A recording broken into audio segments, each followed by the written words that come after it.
இந்த கர்த்தருடைய வார்த்தையை நாம தியானிக்க போறோம். இன்றைக்கு நான் செய்தியின் தலைப்பு operating as a friend of God, தேவனுடைய நண்பன், சிநேகிதன் என்ற உறவிலே ஆப்ரேட் பண்ணுவதை குறித்து உங்களோடு பேச விரும்புகிறேன். ஆமென். தேவனுடைய நண்பன், சிநேகிதன் என்ற உறவிலே ஆப்ரேட் பண்ணுவது எப்படி?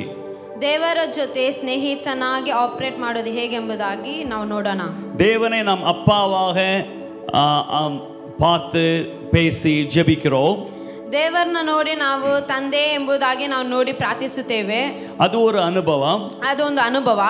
ஆனால் அதை விட நெருங்கின அனுபவமாக, ಆದರೆ ಅದರ ಜೊತೆ ಅವರ ಜೊತೆ ಏಕವಾಗಿ ಇರುವಂತದ್ದು ಅನುಭವ ಬಂದು நண்பன் என்ற ஒரு அனுபவத்தை குறித்து உங்களோடு பேச விரும்புகிறேன். ಸ್ನೇಹಿತರೊಡನೆ ಇರುವ ಅನುಭವದಿಂದ ನಾನು ನಿಮ್ಮೊಟ್ಟಿಗೆ ಮಾತನಾಡುತ್ತೇನೆ. அப்பா அல்லது அப்பா அப்படி என்று சொன்னால் the source, எல்லா நன்மைக்கும் இருப்பிடம், எல்லா நன்மையும் ஆரம்பிக்கிற இடம், சோர்ஸ் என்று பார்க்கிறோம்.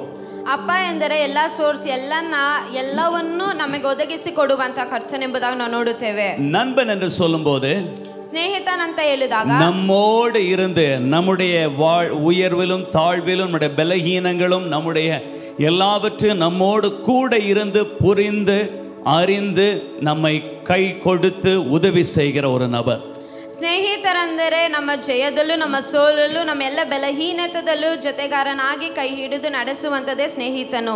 ஆமென். இந்த வருகிற வாரம் VBS ஓட தீம் இங்க போட்டுருக்கோம். அதுல அப்படிதானே இருக்கு. ವಾರದಲ್ಲಿ ಇರುವಂತ ಥೀಮ್ ಅದರಲ್ಲಿ ಹೇಳಲ್ಪಟ್ಟಿದೆ. ಹಾಗೆ என்ன இருக்கிறது? Diving into friendship with God. Diving into friendship with God ಎಂಬುದಾಗಿ ಹೇಳಲ್ಪಟ್ಟಿದೆ. கடலுக்குள்ளே ஸ்கூபா டைவிங் பண்ணது போல ஒரு தீம். ஓகே, அதை டைவ் பண்ணி தேவனோட நட்பிலே, நண்பன் என்ற அனுபவத்தில் டைவ் பண்ணுகிறது என்று. ಸ್ಕೂಬಾದಲ್ಲಿ ಡೈವಿಂಗ್ ಮಾಡಿ ದೇವರ ಜೊತೆ ಸ್ನೇಹಿತನಾಗಿ ಇರುವುದು ಎಂಬುದೇ ಅದರ ಅರ್ಥ. ஆண்டவரை நண்பன் என்று பேசலாமா? ದೇವರನ್ನ ಸ್ನೇಹಿತನಾಗಿ ನಾವು ಮಾತನಾಡಬಹುದಾ? அவரை அப்பா என்று நம்ம எல்லாரும் கூப்பிடுவோம், பேசுவோம். ನಾವು ಅವರನ್ನ ಅಪ್ಪ ತಂದೆ ಎಂಬುದಾಗಿ ಕರೆಯಲ್ಪಡುತ್ತೇವೆ. ஆனால் நண்பன் என்ற உறவு வேதத்திலே சொல்லப்பட்டிருக்கிறது. ಆದರೆ ಸ್ನೇಹಿತನೇ ಎಂಬುದಾಗಿನೂ ವಾಕ್ಯದಲ್ಲಿ ಹೇಳಲ್ಪಟ್ಟಿದೆ. இயேசுவே தன்னுடைய சீஷர்களை நண்பன் என்று 2 முறை பேசி இருக்கிறார். ಯೇಸುವೆ ತನ್ನ ಶಿಷ್ಯರನ್ನು ನೋಡಿ ಸ್ನೇಹಿತನೇ ಎಂಬುದಾಗಿ ಹೇಳಲ್ಪಟ್ಟಿದೆ. ஆனால் வேதத்திலே ஒரு நபரை அதிகமாய் நண்பன் என்று சொல்லப்பட்டிருக்கிறது. யார் என்று சொல்ல முடியுமா? ಆದರೆ ದೇವರ ವಾಕ್ಯದಲ್ಲಿ ಒಬ್ಬರನ್ನ ಮಾತ್ರ ತುಂಬಾ ಸತಿ ಸ್ನೇಹಿತನ ಎಂಬುದಾಗಿ ಹೇಳಲ್ಪಟ್ಟಿದೆ. நீங்க சொல்ல வேண்டாம், எத்தனை பேருக்கு அது தெரியும்னு கையை ஊத்தி காட்டுங்க. வேதத்துல ஒரு நபரை நண்பன் என்று சொல்லி, தேவனுடைய நண்பன் என்று அழைக்கப்பட்டிருக்கிற ஒரு நபர், அந்த நபர் யார் என்று எத்தனை பேருக்கு தெரியும்? கேட்க மாட்டேன், ஜஸ்ட் உண்மையா கையை தூக்குங்க. ಎಷ್ಟು ಜನರಿಗೆ ಗೊತ್ತು ದೇವರ ಸ್ನೇಹಿತನ ಎಂಬುದಾಗಿ ಕರೆಯಲ್ಪಟ್ಟವನು ಯಾರು, ಯಾವ ಮನುಷ್ಯರು ಎಂಬುದಾಗಿ ನಿಮಗೆ ಗೊತ್ತಿದೆ? ಎಷ್ಟು ಜನರಿಗೆ ಗೊತ್ತು? கொஞ்சம் பேருக்கு தான் தெரியும். அப்ப கண்டிப்பா இந்த செய்தி உங்களுக்கு உதவி செய்யும். ಈ ವಾಕ್ಯ ಬಂದು ಈ ಸಂದೇಶವು ನಿಮಗೆ ಉಪಯೋಗವಾಗಿರುತ್ತದೆ. ஆபிரகாமನು தேவனுடைய நண்பன் என்று சொல்லி 4 இடத்திலே வேதத்தில் நாம் எழுதப்பட்டிருக்கிறத படிக்கிறோம். ಆಬ್ರಹಾಮನು ದೇವರ ಸ್ನೇಹಿತನೆಂಬುದಾಗಿ 4 ಸತಿ ಬರೆಯಲ್ಪಟ್ಟಿದೆ ಎಂಬುದನ್ನು ನಾವು ಓದುತ್ತೇವೆ. ಫ್ರೆಂಡ್ ಆಫ್ ಗಾಡ್, ಸ್ನೇಹಿತನ್, ನண்பன், ದೇವರ ಜೊತೆ ಸ್ನೇಹಿತನಾಗಿರುವನು. 2 நாளாகமம் 20வது அதிகாரம் 7வது வசனத்திலே, 2 ಪೂರ್ವಕಾಲ 20ನೇ ಅಧಿಕಾರ 7ನೇ ವಾಕ್ಯದಲ್ಲಿ ಅದರಲ್ಲಿ சொல்லப்பட்டிருக்கிறது, ಅದರಲ್ಲಿ ಹೇಳಲ್ಪಟ್ಟಿದೆ, எங்கள் தேவனாகிய நீர் உம்முடைய ஜனமாகிய இஸ்ரவேலுக்கு முன்பாக இந்த தேசத்து குடிகளை துரத்தி விட்டு இதை உம்முடைய சிநேகிதனாகிய ஆபிரகாமுடைய சந்ததிக்கு என்றென்றைக்கும் கொடுக்கவில்லையா? ನೀನು ನಿನ್ನ ಜನವಾದ ಇಸ್ರಾಯೇಲಿನ ಎದುರಿನಿಂದ ಈ ದೇಶದ ನಿವಾಸಿಗಳನ್ನು ಓಡಿಸಿಬಿಟ್ಟು ಅದನ್ನು ನಿನ್ನ ಸ್ನೇಹಿತನಾದ ಅಬ್ರಹಾಮನ ಸಂತತಿಗೆ ಎಂದೆಂದಿಗೂ ಕೊಟ್ಟ ನೀನು ನಮ್ಮ ದೇವರಲ್ಲವೋ? நம்ம ஊர்ல தான் நம்ம பாலிட்டிஷியன்ஸ் அவங்க ஒருத்தன வீடை துரத்தி ஃப்ரெண்டுக்கு வீடு எடுத்து கொடுக்கறது, இப்படிலாம் அநியாயம் அப்படின்னு சொல்றோம், அப்படித்தானே? ನಮ್ಮ ಊರಲ್ಲಿ ಪೊಲಿಟಿಷಿಯನ್ ಅಲ್ಲಿ ಕೆಲವು ಜನರು ಬಂದು ಏನ್ ಮಾಡುತ್ತಾರೆ, ನಮ್ಮ ಮನೆಯನ್ನು ಅವರ ಸ್ನೇಹಿತರಿಗೆ ಕೊಡುತ್ತಾರೆ. ಅದರ ಬಂದು ನಾವೇನ್ ಮಾಡುತ್ತೀವಿ, ಅನ್ಯಾಯ ಎಂಬುದಾಗಿ ಹೇಳ್ತೀವಿ. ஆனா இங்க நியாயமோ அநியாயமோ அப்படிதான் எழுதி இருக்கு. ஆண்டவர் அப்படிதான் பண்ணி இருக்கிறார். ಇದ್ರ ನ್ಯಾಯವೋ ಅನ್ಯಾಯವೋ ಆದರೆ ದೇವರು ಇದರಲ್ಲಿ ಬರೆಯಲ್ಪಟ್ಟಿದೆ. சோ நியாய அநியாயம் பேசல, தேவன் தம்முடைய பிள்ளைகளுக்கு விசேஷமானதை கொடுக்கிறார். ஆமென் சொல்லுங்க. ನಾನು ದೇವರ ನ್ಯಾಯ ಅನ್ಯಾಯ ಬಗ್ಗೆ ಮಾತಾಡಿದ್ರೆ ದೇವರು ತನ್ನ ಜನರಿಗೆ ವಿಶೇಷವಾದವನ್ನು ಕೊಡುತ್ತಾನೆ. ஹல்லேலூயா, ஹல்லேலூயா. ஓகே, தேவனே இந்த தேசத்துல கொஞ்சம் ஜனங்கள் கூடி இருந்தார்கள், அவர்களை துரத்தி விட்டு உம்முடைய ஃப்ரெண்ட் ஆகிய ஆபிரகாமுக்கு அவனுடைய குடும்பத்துக்கு இந்த தேசத்தை கொடுக்கலையா? கொடுத்தீரே அப்படின்னு சொல்லுது. ಈ ಊರಲ್ಲಿ ಇರುವಂತ ಜನರು ಓಡಿಸಿ ಬಿಟ್ಟು ನಿಮ್ಮ ಸ್ನೇಹಿತನಾದ ಅಬ್ರಹಾಮನಿಗೆ ಅವರ ಸಂತತಿಗೆ ಈ ದೇಶವನ್ನು ಕೊಡಲಿಲ್ಲವೋ? சோ ஆபிரகாமுடைய தேவன் ஆபிரகாமுடைய சிநேகிதன். ಅಬ್ರಹಾಮನು ದೇವರ ಸ್ನೇಹಿತನಾಗಿದ್ದನು. அதே அதே போல ஏசாயா 41:8 ಏಸಾಯ 41ನೇ ಅಧಿಕಾರ 8ನೇ ವಾಕ್ಯದಲ್ಲಿ என் தாசனாகிய இஸ்ரவேலே நான் தெரிந்து கொண்ட யாக்கோபே என் சிநேகிதனாகிய ஆபிரகாமுடைய பிள்ளைகளே சந்ததியே ಆದರೆ ನನ್ನ ಸೇವಕನಾದ ಇಸ್ರಾಯೇಲೇ ನಾನು ಆದುಕೊಂಡ ಯಾಕೋಬೆ ನನ್ನ ಸ್ನೇಹಿತನಾದ ಅಬ್ರಹಾಮನ ಸಂತತಿಯೇ ரைட் யாக்கோபு தெரிந்து கொண்டேன் ಯಾಕೋಬನ್ನು ಆದುಕೊಂಡೆನು ஆபிரகாம் ஈசாக்கு ரெண்டு பிள்ளைகள் ஏசா யாக்கோபு அதுல யாக்கோபை தெரிந்து கொண்டேன் ಅಬ್ರಹಾಮನಿಗೆ ಐಸಕ ಅವನ ಹೊಡಹುಟ್ಟಿದ ಅವನ ಮಕ್ಕಳು ಬಂದು ಏಸಾ ಮತ್ತು ಯಾಕೋಬನು அந்த யாக்கோபிட்ட சொல்றார் ಯಾಕೋಬನ ಹತ್ರ ಯೇಸು ಸ್ವಾಮಿ உன்னுடைய தாத்தா ನಿಮ್ಮ ತಾತ ஆபிரகாம் என்னுடைய ಫ್ರೆಂಡ್ ஆகும் ನಿನ್ನ ತಾತ ನನಗೆ ಫ್ರೆಂಡ್ ಆಗಿದ್ದಾನೆ ஆமென் ஆமென் ஆல்ரைட் அதே போல யாக்கோபு இரண்டாவது அதிகாரம் 23வது வசனம் படிக்கும்போது ಯಾಕೋಬನು 2ನೇ ಅಧಿಕಾರ 23ನೇ ವಾಕ್ಯದಲ್ಲಿ ಹೇಳಲ್ಪಟ್ಟಿದೆ அதுல ஏன் ಫ್ರೆಂಡ್ என்பதை குறித்து சின்ன ஒரு விளக்கமும் கொடுக்கப்பட்டிருக்கிறது ಯಾಕೆ ಸ್ನೇಹಿತನೇ ಎಂಬುದಾಗಿ ಒಂದು ಸಂದೇಶವನ್ನು ಅದರಲ್ಲಿ ಕೊಡಲ್ಪಟ್ಟಿದೆ அப்படியே ஆபிரகாம் தேவனை விசுவாசித்தான் அது அவனுக்கு நீதியாக எண்ணப்பட்டது என்ற வேதவாக்கி நிறைவேறிற்று அவன் தேவனுடைய சிநேகிதன் எனப்பட்டான் ಹೀಗೆ ಅಬ್ರಹಾಮನು ದೇವರನ್ನು ನಂಬಿದನು ಆ ನಂಬಿಕೆಯು ಅವನ ಲೆಕ್ಕಕ್ಕೆ ನೀತಿ ಎಂದು ಎಣಿಸಲ್ಪಟ್ಟಿತು ಎಂಬ ಬರಹವು ಹೇಳುವಂತೆ ನೆರವೇರಿತು ಅವನು ದೇವರ ಸ್ನೇಹಿತನೆಂದು ಕರೆಯಲ್ಪಟ್ಟನು இங்கிலீஷ்ல எல்லா இடத்திலும் ஃப்ரெண்ட் என்ற வார்த்தை தான் பயன்படுத்தப்பட்டிருக்கிறது ಇಂಗ್ಲಿಷಲ್ಲಿ ಎಲ್ಲ ಕಡೆ ಫ್ರೆಂಡ್ ಎಂಬುದಾಗಿ ಬರೆಯಲ್ಪಟ್ಟಿದೆ சோ தேவன் ஆபிரகாமை ஃப்ரெண்ட் அப்படின்னு சொல்லுகிறார் ದೇವರು ತನ್ನ ಅಬ್ರಹಾಮನ ನೋಡಿ ಸ್ನೇಹಿತ ಎಂಬುದಾಗಿ ಹೇಳಿದ್ದಾರೆ ஆமென் ஹalleluya ஆமென் ஹalleluya சோ ஃப்ரெண்ட் என்ற ஒரு உறவு இன்றைக்கும் ஓபனாக இருக்கிறது ஆண்டவரிடத்திலே ಸ್ನೇಹಿತ ಎಂಬುದಾಗಿ ದೇವರೊಟ್ಟಿಗೆ ಅದು ಐಕ್ಯವಾಗಿರುತ್ತದೆ ஒரு ஆளை பார்த்து பழகுகிறோம் ಒಬ್ಬರನ್ನ ನೋಡಿ ನಾವು ಅವರ ಜೊತೆ ಮಾತನಾಡುತ್ತೇವೆ ஆனால் கொஞ்ச நாள் அவருடைய தொடர்ந்து பழகி நெருக்கமாய் பழகி அவருக்கு உடைய காரியங்கள் உங்களுக்கு பிடித்து உங்களுடைய காரியங்கள் அவருக்கு பிடிக்கும் போது அடுத்தது நண்பன் என்ற உறவுக்குள்ளே செல்கிறோம் ಸ್ವಲ್ಪ ದಿನ ಅವರೊಟ್ಟಿಗೆ ನಾವು ಮಾತನಾಡುತ್ತೇವೆ ನಿಮ್ಮ ನಿಮ್ಮ ನಿಮ್ಮ ನಿಮ್ಮ ನಿಮ್ಮ ಅಭಿಪ್ರಾಯಗಳು ಅವರ ಅಭಿಪ್ರಾಯಗಳು ಎಲ್ಲ ಒಂದಾದ ತಕ್ಷಣ ಆಮೇಲೆ ಸ್ನೇಹಿತನೆಂಬುದಾಗಿ ಬರುತ್ತದೆ அக்வைண்டன்ஸ் தெரிந்த ஆள் என்ற ஒரு லெவல்ல இருந்து ஃப்ரெண்ட் என்ற லெவலுக்கு செல்கிறோம் ಅಕ್ವೈಟೆನ್ಸ್ ಎಂಬುದಾಗಿ ಗೊತ್ತಿರೋ ಒಬ್ಬರು ಒಂದು ನೆಕ್ಸ್ಟ್ ಲೆವೆಲ್ ಬಂದು ಒಂದು ಸ್ನೇಹಿತನ ಎಂಬುದಾಗಿ ಹೇಳಲ್ಪಡುತ್ತದೆ எப்போ ஃப்ரெண்ட் என்ற லெவலுக்கு செல்கிறோம் ಯಾವಾಗ ಸ್ನೇಹಿತ ಎಂಬುದಾಗಿ ನಾವು ಹೇಳುತ್ತೇವೆ அவருடைய ஐடியா என்னுடைய ஐடியா ஒத்து போகுது அவருடைய மனப்பக்கம் என்னுடைய மனப்பக்கம் ஒத்து போகுது அவர் பேசுகிறதும் அவர் செய்கிறதையும் நான் அங்கீகரிக்கிறேன் நான் பேசுகிறதை செய்கிறதை அவர் அங்கீகரிக்கிறார் எங்களுக்குள்ள எல்லாம் ஒத்து போகும்போது தான் ஃப்ரெண்ட் என்ற லெவலுக்கு போகிறோம் ಅವರ ಐಡಿಯಾ ನಮ್ಮ ಐಡಿಯಾವನ್ನು ಆಮೇಲೆ ಅವರ ಚಿಂತೆ ನಮ್ಮ ಆಲೋಚನೆಗಳನ್ನು ನಾವು ಏನು ಮಾತನಾಡುತ್ತೇವೆ ಅವರು ಎಲ್ಲ ಸರಿ ಎಂಬುದಾಗಿ ಹೇಳಿದ ತಕ್ಷಣ ನಾವು ನೆಕ್ಸ್ಟ್ ಲೆವೆಲ್ ಸ್ನೇಹಿತ ಎಂಬುದಾಗಿ ನಾವು ಹೇಳುತ್ತೇವೆ அவர் மனைவி எப்படி ட்ரீட் பண்றாரோ அப்படிதான் நானும் பார்க்கிறேன் என்னுடைய மனைவியை ட்ரீட் பண்றேன் அவருடைய பிள்ளைகளை எப்படி டீல் பண்ணுகிறாரோ அவங்க பிள்ளைங்க எப்படி பிஹேவ் பண்றாங்களோ அதுக்கு ஈக்குவலா அதே போல தான் நானும் ட்ரீட் பண்றேன் நானும் பிஹேவ் பண்றேன் அவர் பிசினஸை குறித்து வளர்ச்சியை குறித்து வெற்றியை குறித்து சுகத்தை குறித்து என்ன ஐடியா இருக்கிறதோ அதே ஐடியா தான் எனக்குள்ளும் இருக்கிறது என்ற ஒரு மனப்போக்கம் வரும்போது தான் ஃப்ரெண்ட் என்ற லெவலுக்குள்ள போகிறோம் ಅವರ ಹೆಂಡತಿ ಹೇಗೆ ಟ್ರೀಟ್ ಮಾಡ್ತಾರೆ ಅದೇ ರೀತಿ ನಾನು ನನ್ನ ಹೆಂಡತಿಯನ್ನು ಟ್ರೀಟ್ ಮಾಡುತ್ತೀನಿ ಅವರು ಹೇಗೆ ತನ್ನ ಮಕ್ಕಳನ್ನು ನೋಡುತ್ತಾರೆ ಅದೇ ರೀತಿಯಾಗಿ ನಾನು ನನ್ನ ಮಕ್ಕಳನ್ನು ನೋಡುತ್ತೇನೆ ಸೋಲುಗಳಲ್ಲಿ ಜಯಗಳಲ್ಲಿ ಎಲ್ಲ ವಿಶೇಷದಲ್ಲೂ ನಾನು ಸೇರಿ ಇದ್ದೇವೆ ಅದನ್ನೇ ನೆಕ್ಸ್ಟ್ ಲೆವೆಲ್ ಫ್ರೆಂಡ್ಶಿಪ್ ಎಂಬುದಾಗಿ ஆமாவா இல்லையா கம்பெனில கூட 10 வருஷம் கூட சேர்ந்து வேலை பார்க்கலாம் ಕಂಪನಿಲ 10 ವರ್ಷ ಕೂಡ ಸೇರ್ந்து வேலை பார்க்கலாம் ಕಂಪನಿಯೊಟ್ಟಿಗೆ 10 ವರ್ಷ ಸೇರಿ ಕೆಲಸ ಮಾಡಬಹುದು ஒருவேளை ரெண்டு பேரும் எலக்ட்ரானிக் சிட்டில ஒரே கேப்ல கூட போகலாம் டெய்லி காலைல 1 மணி நேரம் சாயங்காலம் 1 மணி நேரம் டெய்லி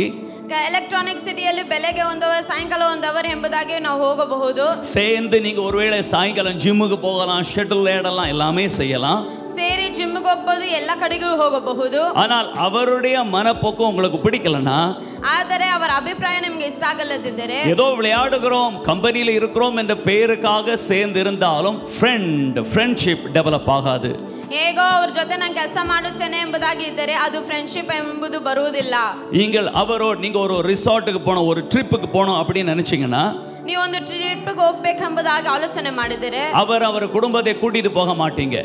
ಆಗ ಕುಟುಂಬವನ್ನು ನೀವು ಕರ್ಕೊಂಡು ಹೋಗೋದಿಲ್ಲ. ஏனென்றால் அவர் எப்ப பார்த்தாலும் மனைவியை மதிக்க மாட்டார், சண்டை பிடிச்சிட்டு இருப்பார். அவர் பிள்ளைகள் சரியில்லை, ஒழுங்காக வளர்க்கப்படவில்லை, அவருடைய மனப்போக்கம் சரியில்லை, அவர் ஐடியா சரியில்லை, புலம்புகிறார், முறுமுறுக்குகிறார், முன்னேறக்கூடிய ஐடியா இல்லை, இப்படியெல்லாம் இருக்கும். ஆனால் ஐயோ இவரை கூட்டிட்டு போனா ஒரே தலைவலி, நமக்கு என்னதே ஒத்து போகாது என்று சொல்லி ஃப்ரெண்ட்ஷிப் டெவலப் ஆகாத ஒரு ட்ரிப்பு கூட்டிட்டு போக மாட்டோம்.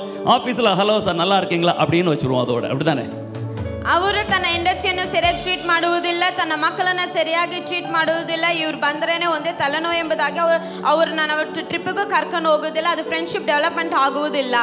புரியுதா உங்களுக்கு? ನಿಮ್ಗೆ ಅರ್ಥ ಆಗ್ತಿದೆಯಾ? அக்வைண்டன்ஸ், தெரிந்த ஆள், பழகின ஆள், பல வருஷமா தெரியும், அதுல இருந்து ஃப்ரெண்ட் என்ற லெவல் வேற ஒரு லெவல்.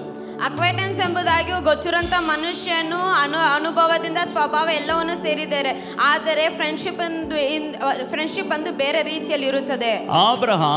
ಅಬ್ರಹಾಮನು தேவனை குறித்து அறிந்தான், ದೇವರ ಕುರಿತು ತಿಳಿದವನಾಗಿದ್ದನು, ಮಾತನಾಡಿದನು, ஜெபித்தான், ಪ್ರಾರ್ಥನೆ ಮಾಡಿದನು, அப்புறம் பழகினான், ಮತ್ತೆ ಅವರೊಟ್ಟಿಗೆ அப்புறம் தேவனுடைய ஐடியாவை அப்படியே அங்கீகரித்து அவருடைய ஐடியாஸ், அவருடைய பிளான்ஸ், அவருடைய மனப்போக்கங்களை புரிந்து கொண்டு அங்கீகரித்து அப்படியே டெவலப் ஆகி ஃப்ரெண்ட் என்ற லெவலுக்கு செல்கிறான். ದೇವರ ಐಡಿಯಾವನ್ನು ಅರಿತವನಾಗಿ, ದೇವರ ಪ್ಲಾನ್ ಅನ್ನು ಅರಿತವನಾಗಿ, ಅದು ಫ್ರೆಂಡ್ಶಿಪ್ ಎಂಬ ಸ್ನೇಹಿತನೆಂಬುದಾಗಿ ನೆಕ್ಸ್ಟ್ ಲೆವೆಲ್ ಅವನು ಹೋಗುತ್ತಾನೆ. Amen, hallelujah. Amen, hallelujah. தேவன் இந்த ஹைட்ல இந்த லெவல்ல பேசிக்கிட்டு இருக்கிறாரானால், ದೇವರ ಈ ಹತ್ತಿರದಲ್ಲಿ ಈ ಹೈಟ್ ಅಲ್ಲಿ ಮಾತನಾಡಿದರೆ, இப்படி செய்யணும், என்னென்ன காரியங்கள், என்னென்ன ஐடியாஸ், இப்படி எல்லாம் எதிர்காலம் இருக்கும் என்று பேசும்போது, ದೇವರು ಇಂತ ಐಡಿಯಾ ಎಂಬುದಾಗಿ ಎಲ್ಲ ಕುರಿತು ಮಾತನಾಡುವಾಗ, ஆபிரகாம் எனக்கு இவ்வளவுதான் முடியும், எனக்கு பிரச்சனை இவ்வளவுதான் முடியும், அந்த பிரச்சனை இந்த பிரச்சனை ஆகாது, முடியாது, தெரியாது என்று சொல்லி முறுமுறுத்து புலம்பிக் கொண்டு சுய பரிதாபத்தில் இருப்போம். ஆனால் அங்க ஃப்ரெண்ட்ஷிப் டெவலப் ஆகிருக்கு சான்ஸே இல்லை.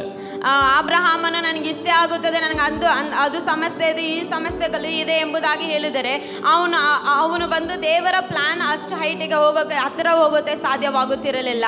தேவன் எப்போதுமே இந்த லெவல்ல இருக்கிறார். ದೇವರು ಯಾವಾಗಲೂ ಅಷ್ಟು ಹತ್ತಿರದಲ್ಲಿ ಇದ್ದಾರೆ. உங்களுக்கு என்று ஒரு பிளான், உங்களுக்குள்ள திட்டங்கள், உங்களுக்கு இருக்கிற ஐடியாஸ், உங்களுடைய எதிர்காலங்களை குறித்து பெரிய காரியங்களை எதிர்பார்த்து உங்களை, உங்கள் பிள்ளைகளை, உங்களுடைய சரீர சுகத்தை, உங்கள் பணத்தை எல்லாம் தேவன் பெரிய திட்டம் வைத்து மேலே ஒரு ஹைட்டான லெவல்ல இருக்கிறார் வைத்துக் கொள்வோமே. இந்த லெவல்ல பேசுகிறார் எப்போதும் உங்களோடு. ದೇವರೇ ನಿಮ್ಮೊಟ್ಟಿಗೆ ಯಾವಾಗಲೂ ನಿಮ್ಮಲ್ಲಿರುವಂತಹ ಒಂದು ಪ್ಲಾನ್ಗಳು, ಒಂದು ಐಡಿಯಾಗಳು, ನಿಮ್ಮ ಮಕ್ಕಳು, ನಿಮ್ಮ ಸಂತತಿಗಳು ಎಲ್ಲದರಲ್ಲೂ ದೇವರು ಒಂದು ಹತ್ತಿರವಾದ ಒಂದು ಪ್ಲಾನ್ಗಳು ನಿಮ್ಮೊಟ್ಟಿಗೆ ಇಟ್ಟಿದ್ದಾರೆ.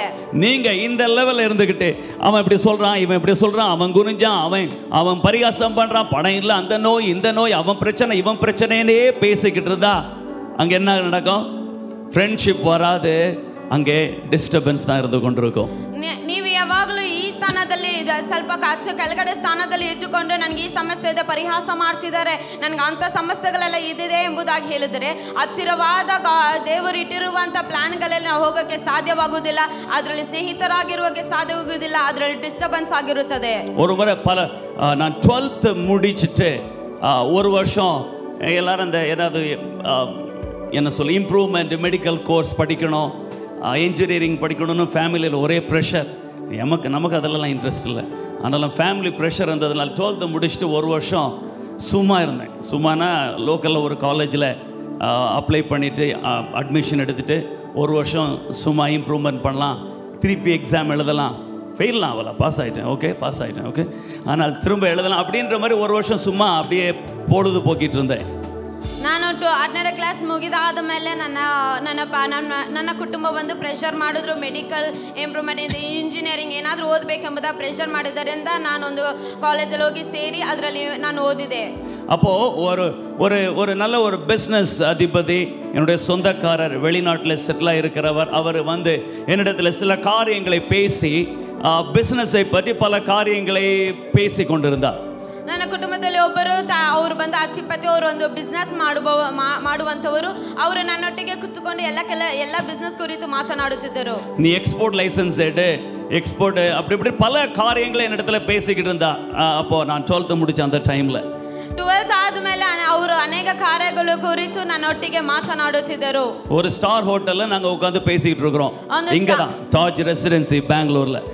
ಬ್ಯಾಂಗ್ಳೂರಲ್ಲಿ ಡಾರ್ಜ್ ರೆಸಿಡೆನ್ಸಿ ಎಂಬುದಾಗಿ ಅದರಲ್ಲಿ ಸ್ಟಾರ್ ಹೋಟೆಲ್ ಅಲ್ಲಿ ಕುತ್ಕೊಂಡು ನಾವು ಮಾತನಾಡುತ್ತಿದ್ದೇವೆ. அப்போ என்னுடைய அம்மா அப்பா தர்மபுரியிலே மிஷனரியா இருந்து ஊழியம் செய்தார்கள். தர்மபுரியில் வந்து என்னை கூட்டிட்டு வந்து டார்ஜ் ரெசிடென்சி பெங்களூர்ல இருந்து நாங்கள் பேசிக்கிட்டு இருக்கிறோம். அவர் என்ன பெரிய லெவலில் ஒரு போர்ட் ரூம் மீட்டிங் மாதிரி பேசிக்கிட்டு இருக்கிறார். ಅವರು ನನ್ನ ತಂದೆ ತಾಯಿ ಬಂದು ಧರ್ಮಪುರಿಯಲ್ಲಿ ಮಿಷನರಿಯಾಗಿ ಕೆಲಸ ಮಾಡುತ್ತಿದ್ದಾಗ ಇಲ್ಲಿ ಸ್ಟಾರ್ ರೆಸಿಡೆನ್ಸಿ ಎಂಬುದಾಗಿ ಆ ಹೋಟೆಲಲ್ಲಿ ನಾನು ಅವರೊಟ್ಟಿಗೆ ಅವರು ದೊಡ್ಡದಾಗಿ ಅವರು ಮಾತನಾಡುತ್ತಿದ್ದರು. அப்போ பேசிக்கிறப்போ இந்த பக்கத்தில் டிவி இருக்கிறது. டிவியில் திடீர்னு பிரைன் ஆடம்ஸ் அந்த பாட்டு வந்தது. உங்களுக்கு தெரியுமான்னு தெரியல. Please forgive me, I can't stop loving you, summer 16, இதெல்லாம் என்னுடைய ஃபேவரட் சாங்ஸ். ஆனால் டிவியில் பார்த்தது கிடையாது. திடீர்னு இந்த டிவியில் அந்த பிரைன் ஆடம்ஸோடைய அந்த பாடல் ವಿಡಿಯೋ ಬಂದದ್ದು. ಆ ಕಡೆ ನೋಡಿದ್ರೆ ಒಂದು ಟಿವಿ ಇತ್ತು, ಅದರಲ್ಲಿ ಬ್ರೈನ್ ಓಕೆ ಬ್ರೈನ್ ஒரு ಇಂಗ್ಲಿಷ್ ಮೈಕಲ್ ಜಾಕ್ಸನ್ ಅವರು ஒரு ಇಂಗ್ಲಿಷ್ ಪಾಠ ಓಕೆ ಮೈಕಲ್ ಜಾಕ್ಸನ್ ಆ ಸಾಂಗ್ ಅಲ್ಲಿ ರೀತಿಯಲ್ಲಿ ನನಗೆ ತುಂಬಾ ಇಷ್ಟವಾದ ಹಾಡು ಅದರಲ್ಲಿ ಬರುತ್ತಿತ್ತು. நான் இவர்கிட்ட பேசிக்கிட்டு இருக்கும்போது ரொம்ப சீரியஸாக பிஸ்னஸ் பேசிக்கிட்டு டக்குன்னு அதை பார்த்தேன். ஒரு நிமிஷம் வெயிட் பண்ணுங்க, அந்த சாங்கை பார்க்கணும். உட்காந்து சாங்கை பார்க்க ஆரம்பிச்சிட்டேன். ಅವರು ತುಂಬಾ ಆಳವಾದ ಬಿಸ್ನೆಸ್ ಕುರಿತು ಮಾತನಾಡುತ್ತಿದ್ದರು. ಆ ಸಾಂಗ್ ಬಂದ ತಕ್ಷಣ ಒಂದು ನಿಮಿಷ ನಾನು ಹಾಡನ್ನು ನೋಡ್ತೀನಿ ಎಂಬುದಾಗಿ ನಾನು ಅದನ್ನು ಗಮನಿಸ್ತಾ ಇದ್ದೆ. அந்த சாங்கை ரொம்ப என்ஜாய் பண்ணி பார்த்தேன். ನಾನು ಆ ಸಾಂಗ್ ನ ತುಂಬಾ ಎಂಜಾಯ್ ಮಾಡಿ ನಾನು ನೋಡುತ್ತಿದ್ದೆ. அதுக்கு பிறகு திரும்பி பார்த்து இவருக்கு மூஞ்சே வாடி போச்சு. இவனை வச்சா பிஸ்னஸ் பண்றது அப்படின்னு அதோட பேச்சே ஸ்டாப் பண்ணிட்டார். ಆಗ ತಿರುಗ ಇವರ ಮುಖ ನೋಡಿದಾಗ ಇವರು ಮುಖ ಸಪ್ಪಗಾಗಿ ತಿರುಗ ಇವನೊಟ್ಟಿಗೆ ಬಿಸ್ನೆಸ್ ಕುರಿತು ಮಾತನಾಡಬಾರದು ಎಂಬುದಾಗಿ ತಿಳ್ಕೊಂಡರು. அப்புறம் ஏதோ ட்ரை பண்ணேன், அவரே மேல நம்பிக்கை போயிடுச்சு. ಆಗ ಏನನ್ನ ನಾನು ಟ್ರೈ ಮಾಡಿದ್ರೆ ಆದ್ರೆ ನನ್ನ ಮೇಲೆ ಇಟ್ಟಿರುವಂತ ನಂಬಿಕೆ ಹೋಯಿತು. பல வேளையில நம்முடைய ஃப்ரெண்ட்ஷிப் அப்படிதான் போயிடுது பாருங்க. ಹಲವಾರು ಸಮಯದಲ್ಲಿ ನಮ್ಮ ಫ್ರೆಂಡ್ಶಿಪ್ ಆ ರೀತಿಯಲ್ಲಿ ಹೋಗುತ್ತದೆ. அப்ப என்னுடைய மெச்சூரிட்டி அவ்வளவுதான் இருந்தது. எப்படி என்னுடைய அழைப்பும் வேற, அது ஒர்க் அவுட் ஆயிருக்காது இல்லைனாலும்.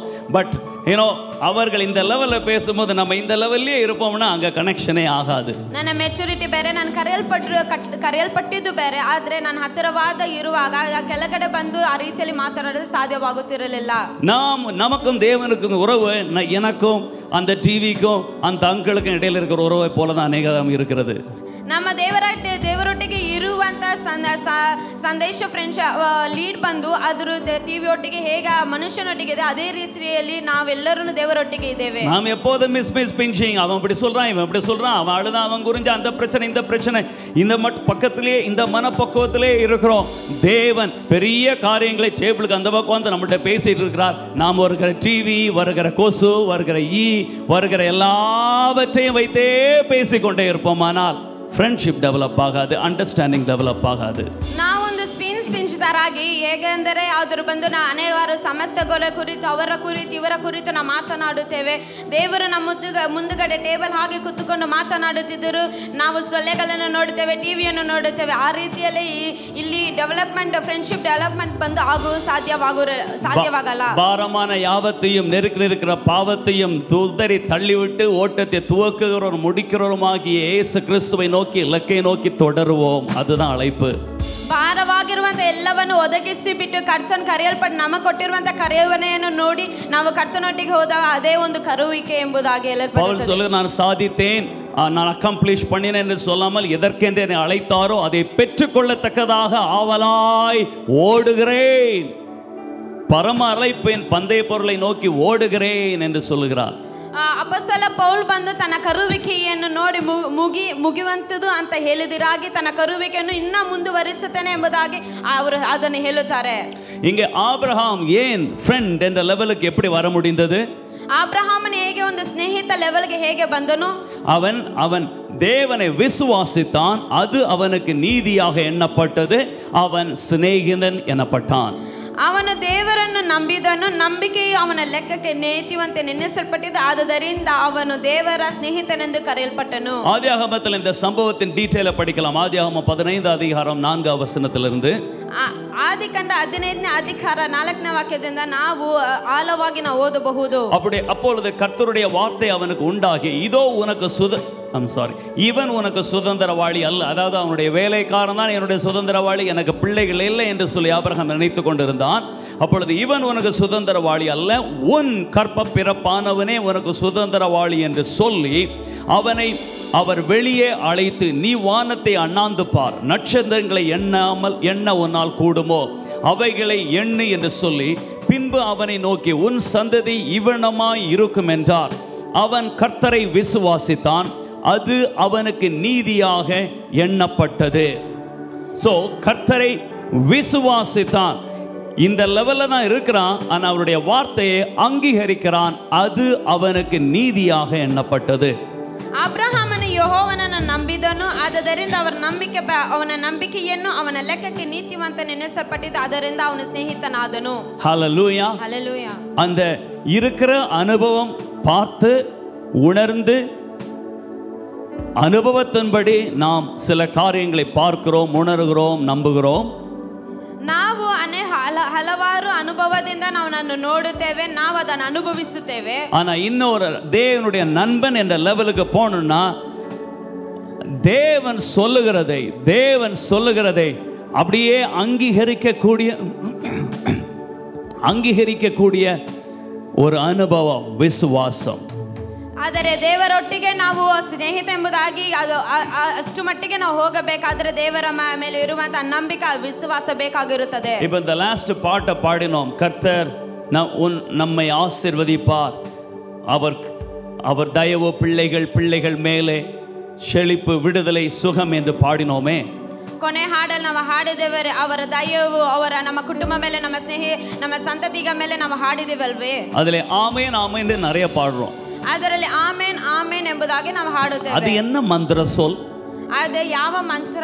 என்ன ஆமென் ஆமென் சும்மா ஆமென் சொல்லிட்டு இருக்கோம்? ಯಾವ ಆಮೆನ್ ಆಮೆನ್ ಯಾಕೆ ಸುಮ್ಮನೆ ನಾವು ಹೇಳುತ್ತಿದ್ದೇವೆ? அந்த ஆமென் சொல்லும்போது ಆಮೆನ್ ಅಂತ ಹೇಳುವಾಗ அப்படியே கையை விரித்து கையை நம்ம ஜஸ்ட் சரண்டர் ஆகி, ಎರಡು ಕೈಗಳನ್ನು ನಾವು ಸ್ಟ್ರೆಚ್ ಮಾಡಿ சரண்டர் ஆகி ದೇವರ ಮುಂದೆ ಸರೆಂಡರ್ ಆಗಿ எல்லா காரியங்களையும் மறந்து, கர்த்தர் இந்த லெவல்ல நீங்க பேசுறீங்க, நான் 100 வயது, மனைவிக்கு 90 வயது, கிழவியும் பிள்ளைகளுக்கு சான்ஸே இல்லை, ஆனா நீங்க இந்த லெவல்ல இதை பேசுறீங்க, அதை அப்படியே பெற்று give me the scale.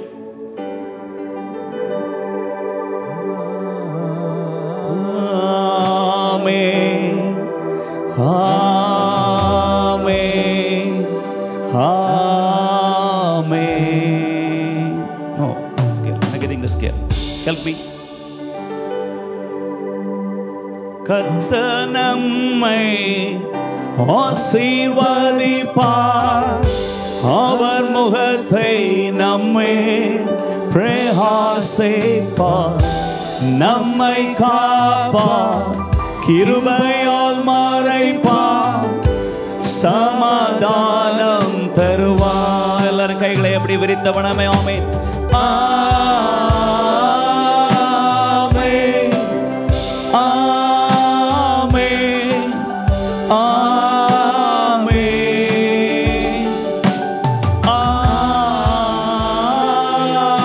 ஆமென் ஆமென் ஆமென். கவனிங்க, அப்படி சொல்லும்போது நம்ம அப்படியே நிறைய கடல் அலை சூழ்நிலைக்கு அப்படியே மேலே போய் அவர் சொன்னது ஆமென். அவர் தயவு என் மேலே, என் குடும்பங்கள் மேலே, நம் பிள்ளைகள் மேலே, நம் சந்ததிகள் மேலே, அவர் சமூகம் நம் முன்னே, நம் அருகே, நம் பின்னே, அவர் பிரசன்னம் நம்மை மூடுதே, அவர் என்றும் நம்மோடே.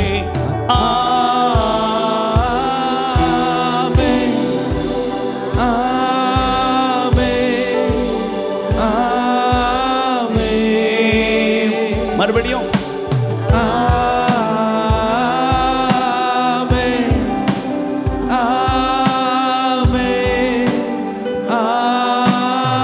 ஹல்லேலூயா.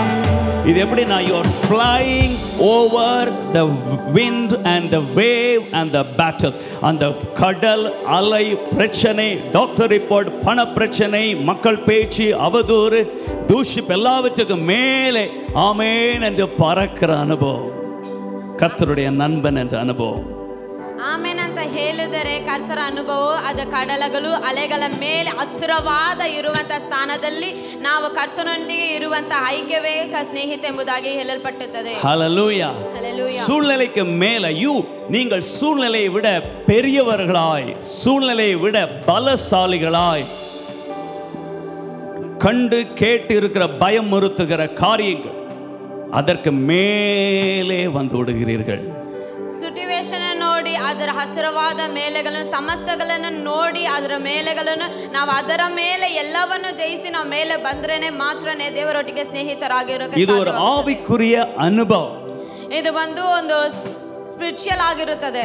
இது மாம்சத்திலே ஹெவியாக பாரமாக வருத்தப்பட்டு வேதனையோடு, ஐயோ டாக்டர் இப்படி சொல்லிட்டார், கம்பெனி இப்படி சொல்லிடுச்சு, பணம் இப்படி பண்றது, இவங்க அப்படி அவங்க அப்படி ஹெவியா இருக்கும்போது நம்முடைய ஆவி அப்படியே கர்த்தருடைய வாக்குத்தத்தன்படி லைட்டாக மேலே வருகிற ஒரு அனுபவம்.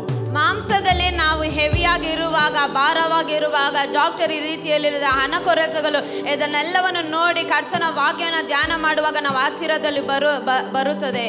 ಇದು ஒருவேளை மாம்சத்தை சொல்லுவா, நீ படிக்கல, ಮಾಂಸದಲ್ಲಿ ಹೇಳಬಹುದು ನೀನು ಓದಿಲ್ಲ, நீ ஒழுங்கா வேலை செய்யல, ನೀನು ಸರಿಯಾಗಿ ಕೆಲಸ நீ ಮಾಡಿಲ್ಲ, பணத்தை நஷ்டப்படுத்தின, ನೀನು ಹಣವನ್ನು ನಷ್ಟಪಡಿಸಿದೀಯ, நீ சரீரத்தை கெடுத்துட்ட, ನೀನು ಶರೀರವನ್ನು ಕೆಡಿಸಿದೀಯಾ, உன் நேரம் சரியில்லை, ನಿನ್ನ ಸಮಯವನ್ನು நீ ಸರಿಯಿಲ್ಲ, நல்ல குடும்பத்துல பிறக்கல, ನೀನು ಒಳ್ಳೆ ಕುಟುಂಬದಲ್ಲಿ ಹುಟ್ಟಿಲ್ಲ, உன்னுடைய உறவு சரியில்லை, நட்பு சரியில்லை, ನಿನ್ನ ಸ್ನೇಹವೂ ಸರಿಯಿಲ್ಲ, ಯಾವುದು ಕೂಡ ಸರಿ. 1000 காரணங்கள் வந்து நம்மை அப்படியே கீழே இழுத்து நம்மை பலகீனமாய் தகுதி இல்லாதவர்களாய் யூஸ்லெஸ் ஆக உணர செய்யும்.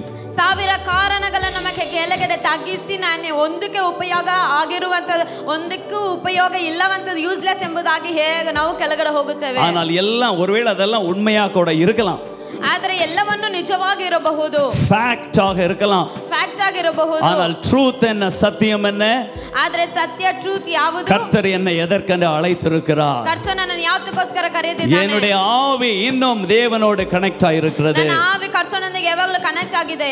இந்த நான் சரீரத்தை கெடுத்துட்டேன், பணத்தை கெடுத்துட்டேன், படிக்கல, என்னுடைய பெற்றோர் சரியா இல்ல, நல்ல குடும்பம், எனிதிங் இருக்கட்டும், ನನ್ನ ಕುಟುಂಬ ಸರಿ ಇಲ್ಲ, ನನ್ನ ತಂದೆ ತಾಯಿಗಳು ಈ ರೀತಿಯಲ್ಲಿ ಮಾತನಾಡಿದ್ದಾರೆ, ಎಲ್ಲರೂ ನನ್ನ ತಗ್ಗಿಸಿ ಬಿಟ್ಟಿದ್ದಾರೆ, ಡಾಕ್ಟರ್ ಹೇಳಿದ್ದಾರೆ, ಹಣ ಕೊರತೆಗಳು ಏನಾಗಿರಬಹುದು, என்னுடைய கிரியையினாலோ என்னுடைய பேக்ரவுண்ட்னாலோ என்னுடைய முன்னோர்களாலோ என்னுடைய திறமை அறியாமை அறிவின்மை அதனாலே அல்ல, ನನ್ನ ಸ್ನೇಹ ನನ್ನ ಆನ್ಸೆಸ್ಟರ್ಸ್ ಯಾವುದರಿಂದನೂ ಅದು ಇಲ್ಲ. Alright, நான் தேவனை விசுவாசிக்கிறேன், அது எனக்கு நீதியாக எண்ணப்படுகிறது. ನಾನು ದೇವರನ್ನು ನಂಬಿದ್ದೇನೆ, ಅದು ನನಗೆ ನೀತಿವಂತ ಎನ್ನಿಸಲ್ಪಟ್ಟಿತು. Right now I believe God that is lifting me above these problems and making me stronger than the problem. இப்பொழுது நான் தேவனை நம்புகிறேன், கர்த்தருடைய வார்த்தையை விசுவாசிக்கிறேன், அந்த வார்த்தை என்னை மேலே தூக்கி சகல பிரச்சனைக்கு மேலான வல்லமையுள்ளவனாய் என்னை மாற்றுகிறது. ನಾನು ಕರ್ತನನ್ನು ನಂಬಿದ್ದೇನೆ, ಆ ವಾಕ್ಯವನ್ನು ನಂಬಿದ್ದೇನೆ, ಅದ ನಿಮಿತ್ತವಾಗಿ ಎಲ್ಲ ಸಮಸ್ಯೆಗಳಿಂದ ನನ್ನ ಹತ್ತಿರವಾದ ಸ್ಥಾನದಲ್ಲಿ ನಾನು ಇಟ್ಟಿದೆ. ஹalleluya. படிப்போம் ரோமர் 4வது அதிகாரம் 1வது வசனத்திலிருந்து. ரோமர் 4ನೇ ಅಧಿಕಾರ 1ನೇ ವಾಕ್ಯದಿಂದ நம்முடைய தகப்பனாகிய ஆபிரகாம் மாம்சத்தின்படி என்னத்தை கண்டடைந்தான் என்று சொல்லுவோம், அவன் மாம்சத்துல என்னத்தை சாதிச்சாரு அப்படின்னு, அவர் கிரியையினாலே நீதிமானாக்கப்பட்டாலாகில் மேன்மை பாராட்ட அவருக்கு ஏது உண்டு, ஆகிலும் தேவனுக்கு முன்பாக மேன்மை பாராட்ட ஏதுவில்லை. வேத வாக்கியம் என்ன சொல்லுகிறது? ஆபிரகாம் தேவனை விசுவாசித்தான், அது அவனுக்கு நீதியாக எண்ணப்பட்டது என்று சொல்லுகிறது. கிரியை செய்கிறவனுக்கு வருகிறது கூலி கிருபை என்று எண்ணப்படாமல் கடன் என்று எண்ணப்படும். ஒருவன் கிரியை செய்யாமல் பாவியை நீதிமானாக்கிறவரிடத்தில் விசுவாசம் வைக்கிறதுனால், எல்லாம் சேர்ந்து படிப்போமா? ஒருவன் கிரியை செய்யாமல் தன்னுடைய பலத்தை, தன்னுடைய திறமையை, தன்னுடைய ஜெபத்தை, தன்னுடைய அதிகாரத்தை, தன்னுடைய பேக்ரவுண்டை, அதை நம்பாமல், கிரியையை நம்பாமல் பாவியை தகுதியில்லாதவனை நீதிமானாக்கிறவரிடத்தில் விசுவாசம் வைக்கிறவனாயிருந்தால் அவனுடைய விசுவாசமும் அல்ல, விசுவாசமே அவனை உயர்த்துகிறது. கைகளை உயர்த்தி கர்த்தரை ஸ்தோத்திரிப்போம். ஹல்லேலூயா. அவனுடைய விசுவாசமே அவனை உயர்த்துகிறது. ಅವನ ನಂಬಿಕೆ ಅವನ ಹತ್ತಿರ ಸ್ಥಾನದಲ್ಲಿ ಇಟ್ಟಿತು. ஹல்லேலூயா. அவனுடைய எல்லாரும் சொல்லுங்க, விசுவாசமே விசுவாசமே சொல்லுங்க, விசுவாசமே விசுவாசமே. ஹல்லேலூயா. சூழ்நிலைகள் இப்படி செஞ்சிருக்கலாம், அப்படி செஞ்சிருக்கலாம், அப்படி பண்ணி இருக்கணும், அப்படி பேசி இருக்கணும், அங்க போயிருக்கணும், சூழ்நிலைகள் 1000 காரணங்களை சொல்லும். ಸಿಚುವೇಶನ್ ಸಿಚುವೇಶನ್ಗಳು ಈ ರೀತಿಯಲ್ಲಿ ಮಾಡಿರಬಹುದು, ಆ ರೀತಿಯಲ್ಲಿ ಮಾಡಿರಬಹುದು ಎಂಬುದಾಗಿ ನಮಗೆ ಹೇಳುತ್ತದೆ. உலகத்துல போனா குற்றம் தான் சொல்லுவாங்க. நீ அப்படி பண்ணியிருக்கணும், இப்படி பண்ணியிருக்கணும், அப்படி படிச்சிருக்கணும். இது உலகம். இந்த கேம்பஸ்க்கு வெளியே எல்லாம் அப்படிதான் சொல்லுவாங்க. அப்படிதான் சொல்ல முடியும் அவங்களால. ரைட்? ಕ್ಯಾಂಪಸ್ ಹೊರಗೆ ಈ ಲೋಕದ ಜನರು ನೀನು ಈ ರೀತಿಯಲ್ಲಿ ಮಾಡಿರಬಹುದು, ಆ ರೀತಿಯಲ್ಲಿ ಮಾಡಬೇಕಾಗಿದೆ ಎಂಬುದಾಗಿ ಹೇಳಬಹುದು. ஆனா இங்க உள்ள வரும்போது ಆದ್ರೆ ಒಳಗಡೆ ಬರುವಾಗ இது வேறு ஒரு உலகம். ಇದು ಬೇರೆ ಲೋಕವಾಗಿರುತ್ತದೆ. இது தேவனுடைய ராஜ்யம். ಇದು ದೇವರ ರಾಜ್ಯವಾಗಿರುತ್ತದೆ. ஒன்றும் இல்லாமல் இருந்து எல்லாவற்றையும் உருவாக்குற தேவனுடைய ராஜ்யம். ಒಂದು ಇಲ್ಲದಿದ್ದರೂ ಒಂದನಾಗಿ ಮಾಡುವಂತ ದೇವರ ರಾಜ್ಯವಾಗಿರುತ್ತದೆ. சேற்றிலிருந்து தூக்கி கன்மலையின் மேலே நிலைநிறுத்துகிற தேவனுடைய ராஜ்யம். சேற்றிலிருந்து ಕೆಸರಿಂದ ಎತ್ತಿದವರಾಗಿರುವಂತ ದೇವರ ರಾಜ್ಯವಾಗಿರುತ್ತದೆ. ஹalleluya. Hallelujah. நைட்ல சிங்கக்கேபி, மார்னிங் ಫೈನಾನ್ಸ್ ಮಿನಿಸ್ಟರ್ ಪ್ರಮೋಷನ್ கொடுக்கக்கூடிய தேவ ராஜ்யம். ರಾತ್ರಿಯಲ್ಲಿ ಸಿಂಗಗೆಬಿಯಲ್ಲಿ ಇದ್ದಾಗಲೂ ಮಾರ್ನಿಂಗ್ ಫೈನಾನ್ಸ್ ಮಿನಿಸ್ಟರ್ ಒಟ್ಟಿಗೆ ಮಾತನಾಡುತ್ತಿದ್ದನು. அந்த அரசாங்கத்திலே டாப் மோஸ்ட் சாணக்கியன் ஆமான் தூக்கி போடும்படி, அவர் என்னை தூக்கி போடும்படி செய்திருக்கிற தூக்கு மரத்திலே அவனே தொங்க பண்ணுகிற, இரவோடு இரவாய் மாற்றுகிற தேவ ராஜ்யம். ஹalleluya. அக்கினி ஜுவாலையிலே தூக்கி போட்ட வெளியே வந்து ப்ரமோஷனை கொடுக்கிற தேவராஜ்யம். அக்கினி ஜுவாலையிலே ಹೊರಗೆ ಬಂದ ತಕ್ಷಣ ಅದನ್ನೇ ದೇವರ ರಾಜ್ಯವು. நானே என் வாழ்க்கையை கெடுத்து குட்டி சூராகி நாட்களை வேஸ்ட் பண்ணி, பணத்தை வேஸ்ட் பண்ணி, சுகத்தை வேஸ்ட் பண்ணி, குடும்பத்தை வேஸ்ட் பண்ணி, எல்லாவற்றையும் வேஸ்ட் பண்ணி மரண இருளின் பள்ளத்தாக்கிலே நான் நடந்தாலும் அந்த இடத்திலே நின்று என்னை தூக்கி நிறுத்தி என் தலையை எண்ணெயால் அபிஷேகம் பண்ணி என் பாத்திரம் நிரம்பி வழிது என் சத்துருக்கள் முன்பாக ஒரு பந்தியை ஆயத்தப்படுத்துகிற தேவனுடைய ராஜ்யம். ஆமென். ஹalleluya. அந்த தேவ ராஜ்யத்திலே ஒருவன் கிரியை செய்யும் போது அவன் இருக்கிற அனுபவத்தின் அல்ல, விசுவாசத்திலே மேலே சென்று தேவனுடைய நண்பனாக பழக ஆரம்பிக்கலாம். ಅವನು ಈ ಕ್ರಿಯೆಗಳೆಲ್ಲ ಮಾಡುವಾಗ ಹತ್ತಿರವಾಗಿ ಹೋಗಿ ದೇವನ ಒಟ್ಟಿಗೆ ಸ್ನೇಹಿತನಾಗಿ ಎಂಬುದಾಗಿರುವನು. ஹalleluya. ஹalleluya. உலகத்திலே முடிஞ்சதை சொல்லுவாங்க, முடியாததை பரிகாசம் பண்ணுவாங்க. ಲೋಕವು ಮುಗಿದದನ್ನೇ ಹೇಳುತ್ತದೆ, ಮುಗಿದರೂ ಹೋಗಿರೋದನ್ನ ಪರಿಹಾಸವನ್ನು ಮಾಡುತ್ತದೆ. புத்தி சொல்லுவாங்க, ಬುದ್ಧಿಯನ್ನು ஆனா ಹೇಳುತ್ತಾರೆ. கர்த்தர் சொல்லுகிறார், ಆದ್ರೆ ಕರ್ತನು அவனுக்கு ಹೇಳುತ್ತಾನೆ, புத்தி சொல்லல, ನಾನು ನಿನಗೆ ಬುದ್ಧಿ உன்னை ಹೇಳಲಿಲ್ಲ, பரிகாசம் பண்ணல, ನಿನ್ನ ಪರಿಹಾಸ ಮಾಡಲಿಲ್ಲ, உன்னை மேல ப்ளேம் பண்ணி கம்ப்ளைண்ட் பண்ணி குறை சொல்லல, ನಿನ್ನ ಮೇಲೆ ಯಾವುದನ್ನು ನಾನು ತಪ್ಪು ಹೊರಿಸುವುದಿಲ್ಲ. ஹalleluya. நான் உன்னை மரித்தோரிலிருந்து உயிர் பெற செய்து ராஜாக்களோடு நிற்க பண்ணுகிற தேவன். ஆமென். ನಿನ್ನನ್ನು ಎಬ್ಬಿಸಿ ರಾಜ್ಯ ಒಟ್ಟಿಗೆ ನಿನ್ನನ್ನು ಕೂರಿಸುವೆನು ಎಂಬುದಾಗಿ ದೇವರು ಹೇಳುತ್ತಾನೆ. அதுதான் விசுவாசம். ಅದೇ ವಿಶ್ವಾಸ. கர்த்தருடைய வார்த்தை, ದೇವರ ವಾಕ್ಯವು. ஹalleluya. ஹalleluya. நாம் தியானிக்கும் போது, ನಾವು ಧ್ಯಾನ ಮಾಡುವಾಗ, ஜெபிக்கும் போது, ನಾವು ಪ್ರಾರ್ಥನೆ ಮಾಡುವಾಗ, பிரசங்கத்தை வீட்டில் யூடியூப்ல இருந்து நீங்க கேட்கும் போது, ಪ್ರಸಂಗದಲ್ಲಿ ಯೂಟ್ಯೂಬ್ ಅಲ್ಲಿ ನಾವು ಕೇಳುವಾಗ உங்க சூழ்நிலைக்கு மேலே செல்லுங்க. ನಮ್ಮ ಸಿಚುವೇಶನ್ಗೆ ಅಪಾರವಾಗಿ ಎತ್ತರವಾಗಿ சரீரத்துல செல்ல முடியாது, ಶರೀರದಲ್ಲಿ ಹೋಗಕ್ಕೆ ಸಾಧ್ಯವಾಗಲ್ಲ, உணர்ச்சி கூட மேலே வராது, ಆದ್ರೆ ಸ್ವಾಭಾವಿಕವಾಗಿ ஆனா ಹೋಗಕ್ಕೆ ஆவியில ಸಾಧ್ಯವಾಗಲ್ಲ, மேலே செல்லுங்க. ಆದ್ರೆ ಆವಿಯಲ್ಲಿ ನಾವು ಹೋಗಬಹುದು. உங்களுடைய ஆவி தேவனுடைய ஆவியோடு உங்களை மறந்து, உங்களுடைய சூழ்நிலைகளை மறந்து ஆவியிலே பரவசம் அடையுங்கள். ನಮ್ಮ ಆವಿ ಕೂಡ ದೇವರ ಆವಿ ಎಲ್ಲವನ್ನೂ ಮರೆತು ಹೋಗಿ ಅದನ್ನ ಪರವಶವಾಗಿರಬೇಕು. உங்களுடைய ஆவி தேவனுடைய ஆவியோடு ஒன்றாகி பரவசப்பட்டு கர்த்தருடைய வாக்குத்தத்தத்தை தியானிக்கும் போது உங்களுடைய உணர்ச்சிகள் தானாக ஃபாலோ ஆகும், தானாக மாற ஆரம்பிக்கும். ನಾವು ನಮ್ಮ ಆವಿ ದೇವರ ಆವಿನೂ ಸೇರಿ ಒಂದಾಗಿ ಆದ ತಕ್ಷಣ ಅದರೆಲ್ಲವನ್ನು ಪರವಶವಾಗಿ ಎಲ್ಲವನ್ನು ಒಂದಾಗಿರುತ್ತದೆ. நம்முடைய உணர்ச்சியும் நம்முடைய ஆவியும் ஒன்றாகும் போது நம்முடைய மனம் மாறும். ನಮ್ಮ ಸ್ವಭಾವ ಎಲ್ಲವನ್ನು ಒಂದಾದ ತಕ್ಷಣ ನಾವು நம்முடைய வார்த்தை மாறும், ನಮ್ಮ ಮಾತುಗಳು ಮಾರ್ಪಡುತ್ತದೆ, நம்முடைய சிந்தனை மாறும், ನಮ್ಮ ಆಲೋಚನೆಗಳು ಮಾರುತ್ತದೆ, நம்முடைய பேச்சு ஸ்டைல் மாறும், ನಾವು ಮಾತಾಡುವಂತ ಸ್ಟೈಲ್ಗಳು ಮಾರ್ಪಡುತ್ತದೆ, நம்முடைய ஐடியாஸ் மாறும், ನಮ್ಮ ಐಡಿಯಾ ಕೂಡ ಮಾರ್ಪಡುತ್ತದೆ, நம்முடைய சூழ்நிலைகளை நாம் மாற்றி அமைப்போம். ನಮ್ಮ ಸಮಯಗಳನ್ನು ಎಲ್ಲವನ್ನು ನೋಡಿ ನಾವು ಎಲ್ಲ ಮಾರಿ ತಿರುಗಿಸಿ நம்முடைய வார்த்தையிலே வல்லமை விளங்கும், ನಮ್ಮ ಮಾತುಗಳಲ್ಲಿ ಮಹಿಮೆ ಉಂಟಾಗುತ್ತದೆ. ஹalleluya. அதை குறித்து தான் யாக்கோபு எழுதுகிறார். ಅದನ್ನು ನೋಡಿನೇ ಯಾಕೋಬನು ಬರುತ್ತಾರೆ, கிரியை உண்டாகக்கூடிய விசுவாசம், கிரியைಯಿಂದ ಉಂಟಾಗುವಂತ ವಿಶ್ವಾಸ. ஹalleluya. தேவனுடைய நண்பன் என்ற லெவல்ல இருக்கிறவன் அவனுடைய விசுவாசம் கிரியை செய்ய ஆரம்பிக்கும். ದೇವರೊಟ್ಟಿಗೆ ಸ್ನೇಹಿತನಾಗಿ ಇರುವಾಗ ಆ ಕಿರಿಯೆ ಬಂದು, ಆ ನಂಬಿಕೆಯ ಕಿರಿಯೆ ಬಂದು ಕೆಲಸ ಮಾಡುತ್ತದೆ. யாக்கோபு 2:17, ಯಾಕೋಬನ 2ನೇ ಅಧಿಕಾರ 17ನೇ விசுவாசம் கிரியை இல்லாதிருந்தால் தன்னில் தானே செத்ததாய் இருக்கிறது. ಹಾಗೆ ಕ್ರಿಯೆಗಳು ಇಲ್ಲದಿದ್ದರೆ ನಂಬಿಕೆಯು ತನ್ನಲ್ಲಿ ಜೀವವಿಲ್ಲದಾಗಿರುತ್ತದೆ. 14வது வசனம், 14 ஒருவன் தனக்கு விசுவாசம் உண்டென்று சொல்லியும் கிரியை இல்லாதவனானால் அவனுக்கு பிரயோஜனம் என்ன? எனக்கு விசுவாசம் இருக்கு, ஆனால் விசுவாசத்தின் கிரியை, விசுவாசத்தில் ஒண்ணுமே செய்யல, ஒண்ணுமே சாதிக்கல, ஒண்ணுமே யோசிக்கல, விசுவாசியாய் இருந்து என்ன பிரயோஜனம்? ಒಬ್ಬನು ತನಗೆ ನಂಬಿಕೆ ಉಂಟೆಂದು ಹೇಳಿಕೊಂಡು ತಕ್ಕ ಕ್ರಿಯೆಗಳಿಲ್ಲದವನಾಗಿದ್ದರೆ ಪ್ರಯೋಜನವೇನು? ನಾವು ನಂಬಿಕೆ ಇಲ್ಲದಿರಾಗಿರುವಾಗ ನಂಬಿಕೆ ಇದೆ, ಅದ ತಕ್ಕವಾಗಿ ನಾವು ಕೆಲಸ ಕ್ರಿಯೆಗಳು ಮಾಡದಿದ್ದರೆ ಅದರ ನಿಮಿತ್ತವಾಗಿ ಏನು ಪ್ರಯೋಜನ? அந்த விசுவாசம் அவனுக்கு ரட்சிக்குமோ, உதவி பண்ணுமோ, பிரயோஜனமா இருக்குமோ? worship team மேல வாங்க. ಅದ ನಂಬಿಕೆ ವಿಶ್ವಾಸವಾಗಿರುತ್ತದೋ ಪ್ರಯೋಜನವಾಗಿರುತ್ತದೋ ನಮ್ಗೆ ಗೊತ್ತಿಲ್ಲ. 18வது வசனம், 18ನೇ ವಾಕ್ಯವನ್ನು ಹೇಳುತ್ತದೆ. 19 தேவன் ஒருவர் 20வது வசனம், வீணான மனுஷனை கிரியை இல்லாத விசுவாசம் செத்ததென்று நீ அறிய வேண்டுமோ? 20ನೇ ವಾಕ್ಯ ಹೇಳಲ್ಪಟ್ಟಿದೆ, ಅಪ್ರಯೋಜಕನೇ ಕ್ರಿಯೆಗಳಿಲ್ಲದಿದ್ದರೆ ನಂಬಿಕೆಯು ವ್ಯರ್ಥವಾಗಿದೆ ಎಂಬುದಕ್ಕೆ ದೃಷ್ಟಾಂತ ಬೇಕು. தேவனுடைய சிநேகிதன் என்ற லெவல்ல போகும்போது, ದೇವರ ಸ್ನೇಹಿತ ಎಂಬ ಲೆವೆಲ್ಗೆ ಹೋಗುವಾಗ நம்முடைய கிரியைகள் மாறும். ನಮ್ಮ ಕ್ರಿಯೆಗಳು ಬದಲಾವಣೆಯಾಗುತ್ತದೆ. ನಮ್ಮ ಕ್ರಿಯೆಗಳು ಮಾರುம்போது ನಮ್ಮ ಕ್ರಿಯೆಗಳು ಮಾರ್ಪಡುವಾಗ அதனுடைய பலன் மாறும். ಅದರ ಫಲಗಳು ಮಾರ್ಪಡುತ್ತದೆ. ஹalleluya. ரிசல்ட் மாறும். ಎಲ್ಲ ರಿಸಲ್ಟ್ಗಳು ಮಾರ್ಪಡುತ್ತದೆ. வேதத்திலே பெரிய பெரிய காரியங்களை செய்த எல்லோரும், ವಾಕ್ಯದಲ್ಲಿ ದೊಡ್ಡ ದೊಡ್ಡ ಕಾರ್ಯಗಳು ಮಾಡಿರೋರು ಎಲ್ಲರೂ, அவர்கள் கிரியைகள் மாறினது, ಅವರ ಕ್ರಿಯೆಗಳು ಎಲ್ಲ ಮಾರ್ಪಟ್ಟಿತ್ತು, வேறு விதமான ரிசல்ட் வந்தது, ಬೇರೆ ವಿಧವಾದ ರಿಸಲ್ಟ್ಗಳು ಬಂದಿತ್ತು. கர்த்தர் உங்களோடு இருக்கிறார். ಕರ್ತನು ನಿಮ್ಮೊಟ್ಟಿಗೆ ಇದ್ದಾನೆ.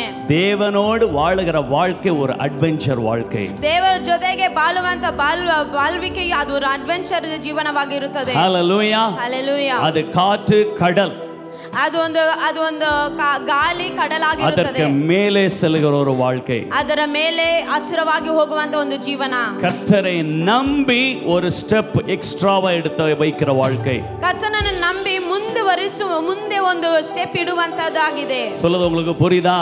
ಹೇಳುವುದು அட்வென்ச்சர். ஹalleluya. ஹalleluya. அது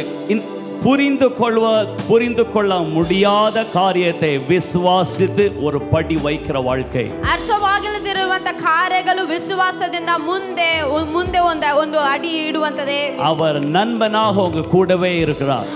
ದೇವರು ನಮ್ಮೊಟ್ಟಿಗೆ ಸ್ನೇಹಿತನಾಗಿ ಯಾವಾಗಲೂ ನಮ್ಮ ಜೊತೆ ಇದ್ದಾನೆ. ஆலோசனை கொடுக்கும்படி, ಆಲೋಚನೆ ಹೇಳುವುದಕ್ಕೆ, உங்களை உயர்த்தும்படி, ನಿಮ್ಮನ್ನು ಹತ್ತಿರ ಸ್ಥಾನದಲ್ಲಿ ಇಡುವುದಕ್ಕೆ, நீங்கள் கால் வழுக்கும்போது கையை பிடிக்கும்படி, ನಿಮ್ಮ ಕಾಲುಗಳು ಎಡರುವಾಗ ನಿಮ್ಮ ಕಾಲುಗಳನ್ನು ಹಿಡಿಯುವುದಕ್ಕೆ நம்மோடு இருக்கிறார். ನಮ್ಮ ಜೊತೆ ಇದ್ದಾನೆ. நாம் அந்த சூழ்நிலைகளையே பார்த்து இது மாறட்டும், இதுவாகட்டும், அதுவாகட்டும் என்று சொல்லிக்கொண்டே இருப்போமானால், ನಮ್ಮ ಸಮಸ್ಯೆಗಳನ್ನು ನೋಡಿ ಇದು ಮಾರ್ಪಡಬೇಕು, ಅದನ್ನ ಮಾರ್ಪಡಬೇಕು ಎಂಬುದಾಗಿ ನಾವು ಹೇಳಿದ್ದರೆ, சூழ்நிலைகள் மாறட்டும், சந்தர்ப்பம் மாறட்டும், சீசன் மாறட்டும் என்று சொல்லுவோமானால், நம்ம எதையுமே சாதிப்பதற்குள்ள மனப்போக்கம் எதையுமே மாற்றமா செய்ய முடியாது. ನಾವು ಅದು ಮಾರ್ಪಡಬೇಕು, ಇದನ್ನ ಮಾರ್ಪಡಿ, ಸಂದರ್ಭವನ್ನು ಎಲ್ಲವನ್ನು ಮಾರ್ಪಡಬೇಕು ಎಂಬುದಾಗಿದ್ದರೆ ಯಾವುದು ಮಾರುವುದಕ್ಕೆ ಸಾಧ್ಯವಾಗಲ್ಲ. கர்த்தர் நமக்கென்று வைத்திருக்கிறதை அறிந்து கொள்ளும்படி நம்முடைய கண்கள் திறக்கப்படணும். ಕರ್ತನ ನಮ್ಮ ಹತ್ರ ಏನಿಟ್ಟಿದ್ದಾನೆ ಎಂಬುದಾಗಿ ನಾವು ನೋಡುವಾಗ ಅದು ನಮ್ಮ ಕಣ್ಣುಗಳನ್ನು ತೆರೆಯಲ್ಪಡಬೇಕು. ஹalleluya. ஹalleluya. கடைசி ஒரு பாயிண்ட் சொல்லுகிறேன், கவனிங்க. ಕೊನೆಯದಾಗಿ ಒಂದು ಪಾಯಿಂಟ್ ಅನ್ನು ಮಾತ್ರ ನಾನು ನಿಮಗೆ ಹೇಳುತ್ತೇನೆ. எல்லாரும் கவனிங்க. ಎಲ್ಲರೂ ಗಮನಿಸಿರಿ. ஆவிக்குரிய கண்கள் நமக்கெல்லாம் கொடுக்கப்பட்டிருக்கிறது. ನಮಗೆ ಎಲ್ಲವನ್ನು ಆವಿ ಕಣ್ಣುಗಳ ಬಂದು ನಮಗೆಲ್ಲರಿಗೂ ಕೊಡಲ್ಪಟ್ಟಿದೆ. ஆமென். ஆமென். ஹalleluya. ஆவியிலே பார்க்கக்கூடிய கர்த்தருடைய திட்டங்களை, சித்தத்தை அறிந்து கொள்ளிய கண்கள் நமக்கு எல்லாருக்கும் கொடுக்கப்பட்டிருக்கிறது. ದೇವರ ಚಿತ್ತಗಳನ್ನು, ಆತನ ದಿಟ್ಟಗಳನ್ನು ಎಲ್ಲವನ್ನು ನೋಡುವುದಕ್ಕೆ ಕರ್ತನು ನಮಗೆ ಆವಿ ಕಣ್ಣುಗಳನ್ನು ನಮಗೆ ಕೊಡಲ್ಪಟ್ಟಿದೆ. ஆனால் அந்த கண்கள் பிரகாசம் அடையணும். ಆ ಕಣ್ಣುಗಳು ಪ್ರಕಾಶವಾಗಿರಬೇಕು. கர்த்தர் நமக்கென்று வைத்திருக்கிறதை காணும்படி நம்முடைய கண்கள் பிரகாசம் அடையணும். ಕರ್ತನು ನಮಗೆ ಇಟ್ಟಿರುವಂತ ಕಾರ್ಯಗಳನ್ನು ನೋಡುವುದಕ್ಕೆ ನಮ್ಮ ಕಣ್ಣುಗಳು ಪ್ರಕಾಶವಾಗಿರಬೇಕು. அதை காண்போமானால் ಅದನ್ನ ನಾವು ನೋಡಿದಾಗ தைரியமாய் செய்வோம். ಧೈರ್ಯವಾಗಿ ಎಲ್ಲವನ್ನು ಮಾಡುತ್ತೇವೆ. அது அட்வென்ச்சராக இருக்காது, அது நமக்கு தெரியும், அதனாலே செய்கிறோம். ಅದು ಅಡ್ವೆಂಚರ್ ಆಗಿ ಇರುವುದಿಲ್ಲ, ಅದು ನಮಗೆ ಗೊತ್ತಿರುತ್ತದೆ, ಅದರಿಂದ ನಾವು ಅದನ್ನ ಮಾಡುತ್ತೇವೆ. வேதத்திலே ವಾಕ್ಯದಲ್ಲಿ எபேசியர் 1வது அதிகாரம் 8வது வசனம் 18வது வசனம் எப்படி சொல்லுகிறது? ಎಫೆಸೀಯ 1ನೇ ಅಧ್ಯಾಯ 18ನೇ ವಾಕ್ಯದಲ್ಲಿ ಹೇಳಲ್ಪಟ್ಟಿದೆ. அது 2வது பகுதி, தேவன் உங்களுக்கு மனக்கண்கள் பிரகாசம் உள்ள மனக்கண்களை மாற்ற வேண்டும். ದೇವರು ನಿಮ್ಮ ಕಣ್ಣುಗಳು ಮಹಾ ಪ್ರಕಾಶವಾಗಿರುವಂತ ಕಣ್ಣುಗಳನ್ನು ಮಾರ್ಪಡಬೇಕು. அவரை அறியும்படி பிரகாசமுள்ள மனக்கண்கள் உங்களுக்கு கொடுப்பாராக. ಅವರು ಅರಿತವರಾಗಿರಬೇಕೆಂಬುದಾಗಿದ್ದರೆ ನಮ್ಮ ಕಣ್ಣುಗಳು ಆವಿ ಕಣ್ಣುಗಳು ಪ್ರಕಾಶವಾಗಿರಬೇಕು. ஹல்லேலூயா. நீங்கள் அவரை அறியும்படி அவர் உங்களுக்கு பிரகாசமுள்ள மனக்கண்களை கொடுக்க வேண்டும். ಅವನ ಅರಿತವರಾಗಿ ನಮಗೆ ಪ್ರಕಾಶವುಳ್ಳ ಕಣ್ಣುಗಳನ್ನು ದೇವರು ನಮಗೆ ಕೊಡಬೇಕು. நம்முடைய ஜெபம் இதுவாக இருக்கணும். ನಮ್ಮ ಪ್ರಾರ್ಥನೆ இதுவாಗಿರಬೇಕು. உம்முடைய லெவலை, உங்களுடைய ஐடியாவை, உங்களுடைய திட்டங்களை, உம்முடைய சித்தத்தை அறிந்து கொள்ளும்படி என்னுடைய மனக்கண்கள் பிரகாசமடையட்டும், சரியாகட்டும், பார்க்க உதவி செய்யுங்க. ನಿಮ್ಮ ಐಡಿಯಾಗಳನ್ನು ನನ್ನ ಇಟ್ಟಿರುವಂತ ದಿಟ್ಟಗಳನ್ನು ಎಲ್ಲ ಚಿತ್ತಗಳನ್ನು ಪ್ರಕಾಶವಾಗಿರಬೇಕೆಂಬುದಾಗಿ ನಾನು ಪ್ರಾರ್ಥನೆ ಮಾಡಬೇಕು. ಆಮೆನ್. ಆಮೆನ್. ஹல்லேலூயா. புது கண்ணை ஆண்டவர் கொடுக்க வேண்டியதில்லை. ಹೊಸ ಕಣ್ಣುಗಳ ದೇವರು ಕೊಡಬೇಕೆಂಬುದಿಲ್ಲ. நமக்கு ஆவிக்குரிய கண்களை கொடுத்திருக்கிறார். ದೇವರು ನಮಗೆ ಆವಿಯ ಕಣ್ಣುಗಳನ್ನು ನಮಗೆ ಕೊಟ್ಟಿದ್ದಾನೆ. ஆனால் அது பிரகாசம் இல்லாவிட்டால், ಅದರಲ್ಲಿ ಪ್ರಕಾಶವಿಲ್ಲದಿದ್ದರೆ தேவன் நமக்கு என்ன வைத்திருக்கிறார் என்று நமக்கே தெரியாமல், ದೇವರು ನಮಗೋಸ್ಕರ ಇಟ್ಟಿರುವಂತ ದಿಟ್ಟಗಳು ನಮಗೆ ಗೊತ್ತಾಗ ಸಾಧ್ಯವಿಲ್ಲ. அவருடைய லெவலை புரிந்து கொள்ளாமல், ಅದರ ಹತ್ತಿರವನ್ನು ನಾವು ಅರ್ಥ ಮಾಡಿಕೊಳ್ಳೋದಾಗಲ್ಲ. நாம் அப்படியே சின்ன சின்ன லோ ப்ரொஃபைல்லையே பிரச்சனை பண்ணி சண்டை பிடித்து கவலைப்பட்டு புலம்பி நம்ம லைஃப் வேஸ்ட் பண்ணிக்கிட்டே இருப்போம். ನಾವು ಜಗಳ ಮಾಡಿ ಗುಡುಗುಟ್ಟದ ಈ ಸ್ಥಾನದಲ್ಲೇ ನಾವು ಇರುತ್ತಿದ್ದಿದ್ರೆ ನಮ್ಮ ಲೈಫ್ಗಳನ್ನು ಎಲ್ಲ ಸ್ಪಾಯ್ಲ್ ಮಾಡುತ್ತೇವೆ. கர்த்தாவே எனக்கென்று வைத்திருக்கிறதை காணும்படி எனக்கு பிரகாசமுள்ள மனக்கண்களை கொடுங்க என்று கேட்கணும். ಕರ್ತನೆ ನನಗೆ ಇಟ್ಟಿರುವಂತ ದಿಟ್ಟಗಳನ್ನು, ನನಗೆ ಇಟ್ಟಿರುವಂತ ಎಲ್ಲ ಹತ್ತಿರವಾದ ಎಲ್ಲ ಪ್ಲಾನ್ಗಳನ್ನು ನನಗೆ ತೋರ್ಪಡಿಸಬೇಕು. ನನ್ನ ಆವಿ ಕಣ್ಣುಗಳು ತೆರೆಪಡಬೇಕೆಂಬುದಾಗಿ ನಾವು ಪ್ರಾರ್ಥನೆ ಮಾಡಬೇಕು. எந்த இடத்துல, எங்க, எப்போ, எப்படி, என்னவாய் விளக்கம் தாங்க, புரிய வைங்க. எனக்கு ಯಾವ ಜಾಗದಲ್ಲಿ ಹೇಗೆ ಏನ್ ಮಾಡಬೇಕೆಂಬುದಾಗಿ ಎಲ್ಲವನ್ನು ಅರಿತುಕೊಳ್ಳುವಂತೆ ನನಗೆ ತೋರ್ಪಡಿಸು ದೇವರೇ ಎಂಬುದಾಗಿ ಪ್ರಾರ್ಥನೆ ಮಾಡಬೇಕು. எலிசா தீர்க்கதரிசியை பிடிக்கும்படி ராஜா திரள் பெரிய ஒரு ராணுவத்தை நைட்ல அனுப்பி வைக்கிறார். ಎಲಿಷ ಪ್ರವಾದಿಯನ್ನು ಹಿಡಿಯುವುದಕ್ಕೆ ರಾಜನು ಒಂದು ದೊಡ್ಡ ಪ್ರಳಯವನ್ನು ಒಂದು ಸೋಲ್ಜರ್ಸ್ ಅನ್ನು ಕಳುಹಿಸಿಕೊಡುತ್ತಾನೆ. காலையில அவனுடைய வேலைக்காரன் வெளியே போகும்போது வீட்டை சுத்தி மலை சுத்தி பெரிய ராணுவம் இருக்கிறதை பார்க்கிறான். ಕೆಲಸದವನು ಹೊರಗೆ ಹೋದಾಗ ಅನೇಕ ರಾಜನು ಕಳಿಸಿಕೊಟ್ಟಿರುವಂತ ಎಲ್ಲ ಸೋಲ್ಜರ್ಸ್ ಗಳನ್ನು ಮನೆ ಸುತ್ತಲೂ ಇರುವಂತದನ್ನು ನೋಡುತ್ತಾನೆ. வேலைக்காரன் புலம்புறான் வந்து, ஐயோ நம்மளை பிடிக்க ராணுவம் வந்திருக்கு, தப்ப முடியாது, சுத்திட்டாங்க, ஃபுல்லா ராணுவம் இருக்கிறது. ಕೆಲಸದವನು ಬಂದು ಗುಣಗೊಂಡಿದ್ದಾನೆ, ಈ ಸೈನ್ಯಗಳು ಬಂದು ಎಲ್ಲವನ್ನೂ ಸುತ್ತಿಕೊಂಡಿದೆ, ನಮಗೆ ತಪ್ಪಿಸಿ ಹೋಗೋದಕ್ಕೆ ಸಾಧ್ಯವಾಗಲ್ಲ ಎಂಬುದಾಗಿ தீர்க்கதரிசி சொன்னார். ಪ್ರವಾದಿ ಹೇಳುತ್ತಾರೆ, அவர்களோடு இருக்கிறவரை காட்டிலும் நம்மோடு இருக்கிறவர்கள் அநேகர் கவலைப்படாத அப்படின்றார். ಅವರ ಜೊತೆ ಇರುವುದಕ್ಕಿಂತ ನಮ್ಮ ಜೊತೆ ಇರುವುದು ದೊಡ್ಡವನು, ಆದ್ರಿಂದ ನೀನು ಯಾವುದಕ್ಕೂ ಚಿಂತೆ ಪಡಬೇಡ ಎಂಬುದಾಗಿ ಹೇಳಿದನು. 2 ராஜாக்கள் 6வது அதிகாரத்துல படிக்கிறோம். அப்போ அவன் சொல்றான், இல்ல இல்ல என்ன இருக்கு, ஒண்ணுமே இல்ல, நமக்கு கூட நம்ம 2 பேர் தனியா இருக்கிறோம், நம்ம சுற்றிலும் பெரிய ராணுவம் இருக்கிறது. 2ನೇ ಅಧಿಕಾರದಲ್ಲಿ ನಾವು ಓದುತ್ತೇವೆ, ನಮ್ಮ ಮನೆ ಸುತ್ತಲೂ ಸಾಧ್ಯವಾಗಲ್ಲ ತಪ್ಪಿಸಿಕೊಳ್ಳುವುದಕ್ಕೆ, ನಮ್ಮ ಮನೆ ಸುತ್ತಲೂ ಬಟ್ಟೆಗಳ ಸುತ್ತಲೂ ಸೈನ್ಯಗಳು ಇದ್ದಿದ್ದಾರೆ ಎಂಬುದಾಗಿ ಹೇಳುತ್ತಾನೆ. அப்ப தீர்க்கதரிசி என்ன சொல்கிறார்? ಆವಾಗ ಪ್ರವಾದಿ ಏನು ಹೇಳುತ್ತಾನೆ? அவர் ஜெபிக்கிறார்.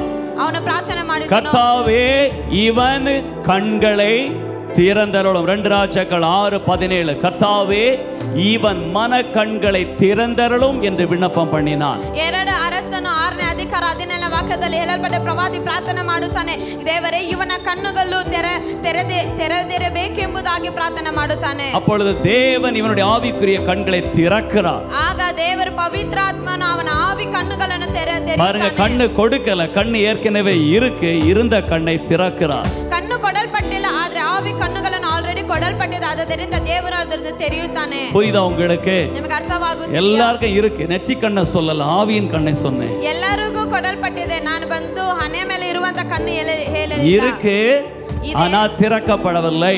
ಆದ್ರೆ ಅದನ್ನು ಓಪನ್ ಆಗಲ್ಲ. பவுல் சபைக்கு எழுதுகிறார், பிரகாசமாகல, மங்கி போயிருக்கு, பார்க்க முடியல, கர்த்தர் வைத்திருக்கிறதை பார்க்க முடியல. ಅಪೊಸ್ತಲ ಪೌಲ್ ಹೇಳುತ್ತಿದ್ದಾನೆ, ಪ್ರಕಾಶವಾಗಲಿಲ್ಲ, ಅದರಿಂದ ದೇವರು ಇಟ್ಟಿರುವಂತ ದಿಟ್ಟಗಳು ನಮಗೆ ಗೊತ್ತಾಗಲಿಲ್ಲ ಎಂಬುದಾಗಿ ಹೇಳುತ್ತಾನೆ. வாழ்க்கையில வளர்ச்சி வேண்டுமா? ನಮ್ಮ ಜೀವನದಲ್ಲಿ ಎಲ್ಲ ಸಫಲ, வியாதியிலே ஜெயம் உண்டாக வேண்டுமா? ನಮ್ಮ ಬಲಹೀನದಲ್ಲಿ ಜಯ ಬೇಕಾ? பிரகாசமுள்ள கண்களை கொடுங்க என்று கேளுங்க. ಪ್ರಕಾಶವುಳ್ಳ ಕಣ್ಣುಗಳು ಬೇಕೆಂಬುದಾಗಿ ಪ್ರಾರ್ಥನೆ ಮಾಡಬೇಕು. அப்பொழுது தேவன் வேலைக்காரனுடைய கண்களை திறக்கிறார். ಆಗ ದೇವರು ಕೆಲಸದವನಿಗೆ ಕಣ್ಣುಗಳನ್ನು ತೆರೆಯುತ್ತಾನೆ. என்ன நடந்தது?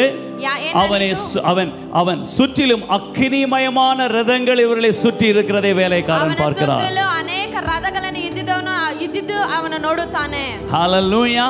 அதுக்கு போல காரியத்தை நீங்க வீட்ல போய் படிச்சு பாருங்க. பயங்கரமா காமெடியான வேலை எல்லாம் நடந்திருக்கு. ಮುಂದೆ ಇರುವಂತ ಎಲ್ಲ ಕಾರ್ಯಗಳು ಕಾಮಿಡಿ ಆಗಿರುವಂತ ಎಲ್ಲ ಕಾರ್ಯಗಳು ಮುಂದೆ ಹೋಗಿ ಮನೆಯಲ್ಲಿ ಓದಬಹುದು. 2 ராஜாக்கள் 6வது அதிகாரம். 2 ಅರಸು 6ನೇ ಅಧಿಕಾರ. ஆமென். நம்முடைய மனக்கண்கள் திறக்கப்படாவிட்டால் நாமே புலம்பி புலம்பி கவலைப்பட்டு பயந்து பயந்து ஐயோ எனக்கு யார் உண்டு, எனக்கு குடும்பத்துக்கு யார் உண்டு, என் பிள்ளைக்கு யார் உண்டு, நமக்குன்னு யார் உண்டு, நம்ம தான் காப்பாற்றணும் சொல்ல அந்த வேலைக்காரனை போல புலம்பி நம்மை ஒதுங்கி ஒதுக்கி இருக்கிற இடம் தெரியாம வாழ ட்ரை பண்ணிட்டே இருப்போம். ನಮ್ಮ ಮನ ಕಣ್ಣುಗಳು ತೆರೆಯಲ್ಪಡದಿದ್ದರೆ ನಮ್ಮ ಮನ ಕೆಲಸವನ್ನು ಭಯವನ್ನು ಹೊಂಟುಪಡಿಸಿ ಕೆಲಸದನಾಗಿ ನಾವು ಇರುತ್ತೇವೆ. ஒரு வார்த்தை இருக்கிற இடம் தெரியாம வாழணும், அப்படிலாம் வாழும்படி அழைக்கப்படல.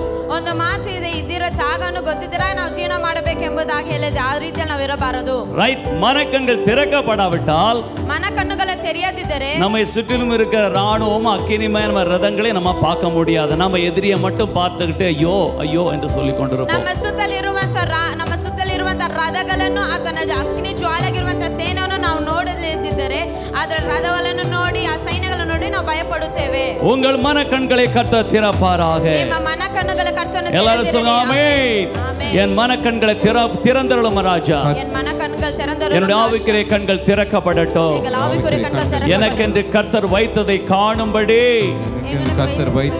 எனக்கென்று கர்த்தர் வைத்திருக்கிறதை உணரும்படி, எனக்கென்று கர்த்தர் வைத்திருக்கிற உணர்வு என்னுடைய கண்கள் திறக்கப்படுவதாக.